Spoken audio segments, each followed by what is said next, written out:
정주영 회장의 인생 회고록. 성공을 위한 인생 철학. 나는 한 번의 잘못된 판단으로 수천억 가치에 해당하는 기회를 날렸다. 1989년 소련과의 시베리아 개발 사업에서 내가 내린 결정 하나가 현대그룹 전체를 위기로 몰아넣었다. 지금 돈 가치로 따지면 엄청난 손실이었다. 그때 나는 깨달았다. 돈을 잃는 것보다 더 무서운 건 돈과 운을 스스로 쫓아내는 사람들의 특징을 모르는 거라는 걸 말이다. 80년을 살면서 수많은 사람들을 봤다. 똑똑하고 능력 있으면서도 평생 가난한 사람, 기회가 와도 번번이 놓치는 사람, 돈이 들어와도 금세 다시 나가버리는 사람들. 이들에게는 공통점이 있었다. 바로 자신도 모르게 돈과 운을 밀어내는 10가지 치명적인 습관을 가지고 있다는 거였다. 내가 맨손으로 시작해서 현대그룹을 만들 수 있었던 건 이 함정들을 하나씩 깨닫고 피해갔기 때문이다. 만약 당신이 내 이야기를 끝까지 듣는다면 나와 같은 값비싼 실수를 하지 않고도 성공에 훨씬 빠르게 다가갈 수 있을 거다. 첫 번째, 불평만 하는 사람들. 처음으로 돈과 운을 쫓아내는 사람들의 특징을 말해보자면 바로 불평만 하는 사람들이다. 1950년 나는 현대토건을 설립했다. 그때 한국은 전쟁 중이었고 모든 게 불확실했다. 그런 상황에서도 사업을 시작한 이유는 단순했다. 불평하고 있을 시간에 뭔가 해보자는 생각이었다. 그런데 주변에는 항상 이런 사람들이 있었다. 지금이 무슨 때라고 사업을 해. 전쟁 중에 무슨 건설업이야. 돈이 어디 있다고 그래. 이런 말들을 하는 사람들 말이다. 불평하는 사람들에게는 공통점이 있다. 문제는 보지만 기회는 보지 못한다는 거다. 1950년대 전쟁 중에도 도로는 만들어져야 했고 건물은 지어져야 했다. 오히려 그 혼란스러운 시기야말로 새로운 시작을 할 수 있는 기회였는데 불평하는 사람들은 그걸 보지 못했다. 내가 살아오면서 본 건데 불평하는 사람 주변에는 기회가 오지 않는다. 기회라는 건 긍정적인 에너지가 있는 곳으로 몰려가거든. 불평과 원망으로 가득한 사람 옆에는 돈도 좋은 사람도 운도 머물지 않는다. 한 번은 이런 일이 있었다. 1960년대 초 우리가 태국에 첫 해외 진출을 할 때였다. 회사 직원 중 한 명이 계속 이렇게 말했다. 태국 같은 후진국에 가서 뭘 하겠습니까? 언어도 안 통하는데 어떻게 사업을 합니까? 위험하기만 하고 돈 될 게 없을 겁니다. 그 직원은 결국 태국에 가지 않았다. 그리고 10년 후 태국 사업으로 큰 성과를 거둔 직원들을 보며 후회했다. 불평하는 마음이 자신의 기회를 차버린 거였다. 두 번째로 겉만 보는 사람들이 있다. 1967년 나는 울산에 현대조선소를 짓겠다고 선언했다. 그때 모든 사람들이 미쳤다고 했다. 배 한 척 만들어 본 적도 없는 사람이 조선소를 짓겠다니. 업계 전문가들과 일부 관료들이 반대했다. 그때 사람들은 겉만 봤다.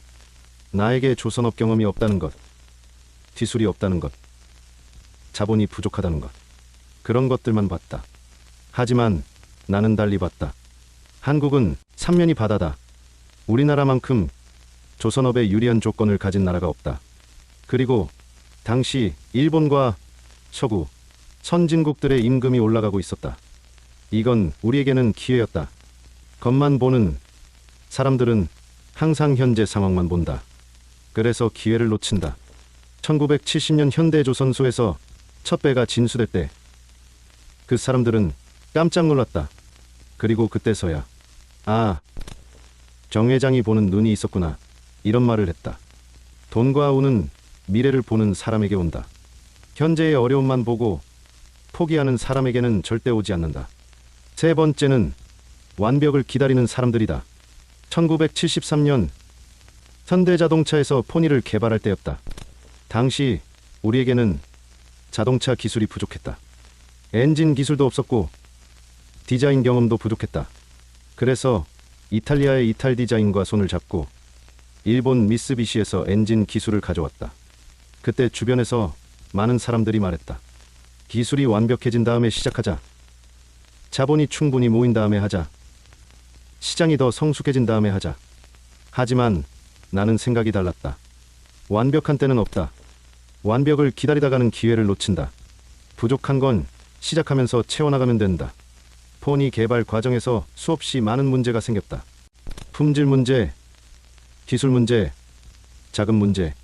하지만 그때그때 해결해 나갔다. 1975년 포니가 출시됐을 때 완벽하지는 않았지만 시작이었다. 그리고 그 시작이 오늘날 현대자동차의 기반이 됐다. 완벽을 기다리는 사람들의 문제는 실행력이 없다는 거다. 계획만 세우고 준비만 하고 공부만 하다가 정작 기회는 놓친다. 돈과 운은 실행하는 사람에게 온다. 네 번째는 작은 것을 무시하는 사람들이다. 내가 처음 사업을 시작할 때는 정말 작은 일부터 했다. 쌀 배달, 목재상. 그때 많은 사람들이 정주영은 큰 그릇이 아니야. 저런 자비리나 하고 있으니. 이런 말들을 했다. 하지만 나는 알고 있었다. 작은 것을 제대로 하지 못하는 사람은 큰 것도 할 수 없다는 걸 말이다. 쌀 배달을 할 때도 가장 정확하게, 가장 빠르게 했다. 목재상을 할 때도 가장 좋은 품질의 목재를 구해왔다. 그렇게 작은 일에서도 최선을 다했더니 사람들이 나를 신뢰하기 시작했다. 그 신뢰가 쌓여서 더 큰 일을 맡을 수 있게 됐고, 그것이 현대그룹의 출발점이 됐다.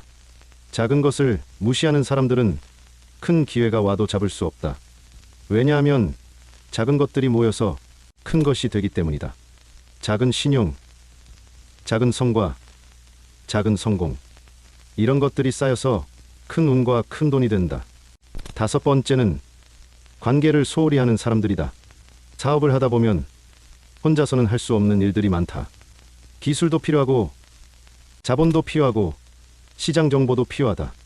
이 모든 것들은 결국 사람을 통해서 얻을 수 있는 거다. 내가 조선업을 시작할 때 영국의 로이드 성급협회에서 기술을 배워왔다. 자동차 사업을 시작할 때는 일본의 미쓰비시와 손을 잡았다. 이 모든 게 사람과의 관계에서 시작된 거였다. 그런데 어떤 사람들은 관계를 단순하게 생각한다.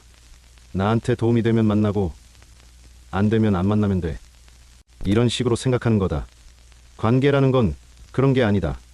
오늘 당장 도움이 안 되는 사람도 언젠가는 큰 도움이 될 수 있다. 그리고 내가 먼저 도움을 줘야 나중에 도움을 받을 수 있다. 1980년대에 중동 건설붐이 있었을 때 우리가 그렇게 많은 프로젝트를 따낼 수 있었던 건 그 전부터 쌓아온 인맥과 신뢰 때문이었다. 하루아침에 만들어진 관계가 아니라 10년, 20년을 쌓아온 관계의 힘이었다. 관계를 소홀히 하는 사람들은 혼자서 모든 걸 해결하려고 한다.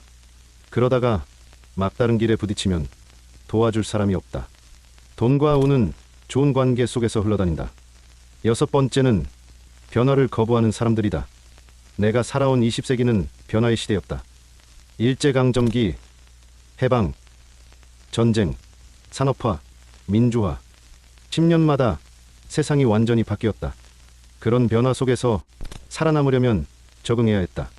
건설업에서 시작해서 조선업으로, 자동차업으로, 전자업으로 계속 새로운 분야에 도전해야 했다. 그때마다 왜 이미 잘하는 건설업만 하지 않고 다른 걸 하느냐, 이런 말들을 많이 들었다. 하지만 나는 알고 있었다. 한 분야에만 머물러 있으면 언젠가는 도태된다는 걸 말이다. 변화를 거부하는 사람들의 특징은 과거에 매달린다는 거다. 예전이 좋았는데, 옛날 방식이 더 나았는데, 이런 말들을 자주 한다. 하지만 세상은 앞으로 나아간다. 멈춰 있는 것은 곧 뒤로 가는 거다. 돈과 운은 변화하는 세상의 흐름을 타고 움직인다. 변화를 거부하고 과거에 머물러 있는 사람에게는 오지 않는다. 일곱 번째는 배우기를 멈춘 사람들이다. 나는 평생 새로운 것을 배우려고 했다. 70대에도 경영 트렌드를 파악하려 했고, 세상이 어떻게 변해가는지 알아야 미래를 준비할 수 있기 때문이다. 젊었을 때는 더 했다. 조선업을 시작하면서 배 만드는 기술을 배웠고, 자동차업을 시작하면서 자동차 기술을 배웠다. 새로운 사업을 할 때마다 그 분야의 전문가가 되려고 노력했다. 그런데 어떤 사람들은 나이를 먹으면서 배우기를 멈춘다. 나는 이미 충분히 한다. 내 경험으로도 충분하다. 이런 생각을 하는 거다. 이런 사람들은 세상의 변화를 따라가지 못한다. 그래서 기회를 놓치고 새로운 가능성을 보지 못한다. 배움을 멈춘 순간 성장도 멈춘다. 그리고 성장이 멈춘 곳에는 돈도 운도 머물지 않는다. 여덟 번째는 위험을 무조건 피하는 사람들이다. 사업이라는 건 본래 위험한 거다. 100% 확실한 사업은 없다. 그런데 어떤 사람들은 조금만 위험해 보이면 절대 도전하지 않는다. 나도 위험을 좋아하는 건 아니었다. 하지만 계산된 위험은 감수했다. 조선소를 지을 때도 자동차를 만들 때도 모두 위험한 도전이었다. 하지만 그 위험을 감수했기 때문에 큰 성과를 거둘 수 있었다. 위험을 무조건 피하는 사람들은 안전한 곳에만 머물려고 한다. 그런데 안전한 곳에는 큰 기회도 없다. 위험이 있는 곳에 기회가 있다. 물론 무모한 도전을 하라는 얘기가 아니다. 위험을 정확히 파악하고 감당할 수 있는 범위에서 도전하라는 얘기다. 아홉 번째는 남 탓만 하는 사람들이다. 실패했을 때 자신의 잘못을 돌아보지 않고 남 탓만 하는 사람들이 있다. 정부 정책이 잘못됐다. 시장이 안 좋다. 운이 없었다. 이런 말들을 하면서 책임을 회피한다. 나도 사업을 하면서 수많은 실패를 겪었다. 1960년대 시멘트 사업 실패, 1970년대 석유화학 사업의 어려움. 그때마다 외부 탓을 할 수도 있었다. 하지만 나는 항상 내 자신을 먼저 돌아봤다. 뭘 잘못했는지, 어떻게 하면 더 잘할 수 있는지 그렇게 반성하고 개선해 나갔다. 남 탓만 하는 사람들은 발전이 없다. 왜냐하면 자신의 문제를 인정하지 않으니까 개선할 수도 없기 때문이다. 그런 사람에게는 두 번째 기회가 오지 않는다. 마지막으로 열 번째, 단기 이익만 추구하는 사람들이다.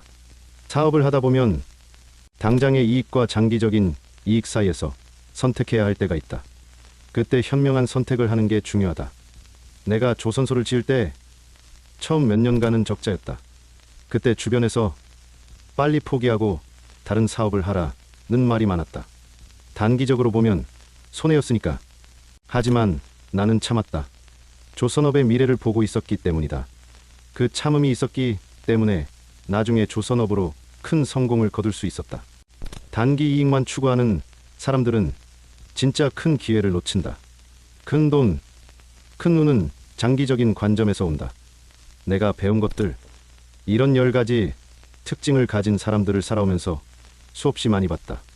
그리고 그들이 공통적으로 갖고 있는 문제가 하나 있다는 걸 깨달았다. 바로 마음의 그릇이 작다는 거다. 돈과 운이라는 건 큰 그릇에만 담길 수 있다. 작은 그릇에는 작은 것밖에 담을 수 없다. 그런데 위에서 말한 특징들을 가진 사람들은 모두 마음의 그릇이 작다. 불평하고 법만 보고 완벽만 기다리고 작은 것을 무시하고 관계를 소홀히 하고 변화를 거부하고 배우기를 멈추고 위험을 피하고 남 탓만 하고 단기 이익만 추구하는 이 모든 것들이 마음의 그릇을 작게 만든다. 그럼 어떻게 해야 마음의 그릇을 키울 수 있을까? 마음의 그릇을 키우는 법. 첫째, 감사하는 마음을 가져야 한다. 내가 어려웠던 시절에도 항상 감사했다. 가난하지만 건강하다는 것, 배울 수 있다는 것, 꿈을 꿀 수 있다는 것, 감사할 일들을 찾으려고 노력했다. 감사하는 마음은 마음의 그릇을 넓힌다. 불평하는 마음은 그릇을 좁히지만 감사하는 마음은 그릇을 넓힌다. 둘째, 큰 그림을 보는 습관을 길러야 한다. 당장 눈앞에 어려움에만 매달리지 말고 10년, 20년 후를 내다보는 시각을 가져야 한다. 내가 조선소를 지을 때도 자동차를 만들 때도 모두 큰 그림을 보고 있었다. 셋째, 계속 배우고 성장해야 한다. 세상은 계속 변한다. 그 변화에 뒤처지지 않으려면 계속 배워야 한다. 나이가 많아도 성공해도 배움을 멈추면 안 된다. 넷째, 좋은 사람들과 관계를 맺어야 한다. 혼자서는 할 수 없는 일들이 많다. 좋은 사람들과 함께해야 큰 일을 할 수 있다. 그러려면 먼저 내가 좋은 사람이 되어야 한다. 다섯째, 실행력을 길러야 한다. 아무리 좋은 생각, 좋은 계획이 있어도 실행하지 않으면 의미가 없다. 생각보다는 실행이 중요하다. 80여 년을 살아오면서 내가 깨달은 건 돈과 운은 특별한 사람에게만 오는 게 아니라는 거다. 마음의 그릇을 큰 사람, 준비된 사람에게 온다. 많은 사람들이 돈과 운이 없다고 불평한다. 하지만 정작 자신이 그것들을 쫓아내고 있다는 걸 모른다. 불평하고 남 탓하고 변화를 거부하고 배우기를 멈추면서 스스로 기회를 차버린다. 이제라도 늦지 않았다. 마음을 바꾸고 행동을 바꾸면 인생이 바뀐다. 내가 16세에 맨손으로 집을 나와서도 현대그룹을 만들 수 있었던 것처럼 누구든지 할 수 있다. 다만 하나 기억해야 할 것이 있다. 돈과 운을 얻는 것보다 더 중요한 건 그것을 어떻게 쓰느냐는 거다. 나는 평생 돈을 벌었지만 그 돈을 나라와 사회를 위해 쓰려고 노력했다. 그게 진짜 성공이라고 생각한다. 여러분도 돈과 운을 쫓아내는 사람이 되지 말고 돈과 운이 찾아오는 사람이 되길 바란다. 그리고 그렇게 얻은 돈과 운을 올바르게 사용하는 사람이 되길 바란다. 그것이 내가 여러분에게 남기고 싶은 마지막 당부다.